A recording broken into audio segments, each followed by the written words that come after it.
Magandang araw kaibigan. If you're going to fight, alalahanin natin ang mga bagay na sumusunod. Number 1, fight for the relationship, not against it.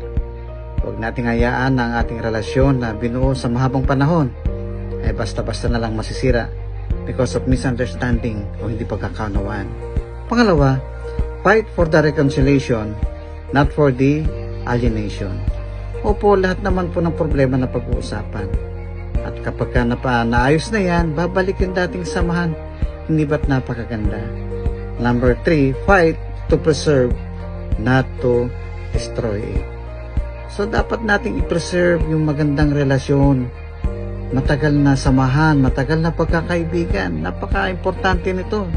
At makakatulong sa atin. Number 4, fight to win your spouse, not to lose him, her. Opo, wag nating hayaang mawala ang pagmamahal ng asawa natin. Wag nating hayaang maghiwalay. Ano po?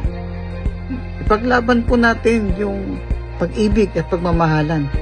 So, Panginoon, aming Diyos, dalangin ko po na kami po isamahan mo sa aming pakikipaglaban upang kami po ay magtagumpay.